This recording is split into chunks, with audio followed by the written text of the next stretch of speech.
नमस्कार मंडळी, एका पातेल्यामध्ये 1 वाटी गूळ घेऊन त्याच वाटीनं 1 वाटी पाणी घालून हे फक्त आपल्याला वितळून घ्यायचं आहे. उकळी काढायची नाही आहे. आता इथं मी 2 चमचे तेल आहे ते पण गरम करून घेतलेलं आहे. आता एका बाउलमध्ये त्याच वाटीनं ज्या वाटीनं आपण गूळ घेतला त्याच वाटीनं इथं 2 वाट्या गव्हाचं पीठ घेतलेलं आहे. आता हे गुळाचं पाणी थंड करून आपल्याला ह्याच्यात मिक्स करून घ्यायचं आहे. आता इथं पाव वाटी बारीक रवा आणि पाव वाटी बेसन घेतलेलं आहे. तूप जे गरम करून घातलं होतं ते पण घेतलेलं आहे. आता ह्याचा आपल्याला घट्टसर गोळा करायचा आहे. आता त्याची आपल्याला हलकीशी जाड अशी पोळी लाटून घ्यायची आहे. या पोळीला आपल्याला दोन्ही बाजूनं खसखस लावून हलकंसं लाटून घ्यायचं आहे.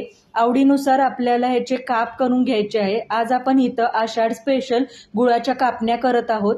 तेलामध्ये दोन्ही बाजूनं गोल्डन होईस्तोपर्यंत आपल्याला तळून घ्यायचे आहे. इथं मस्त अशा गुळाच्या कापण्या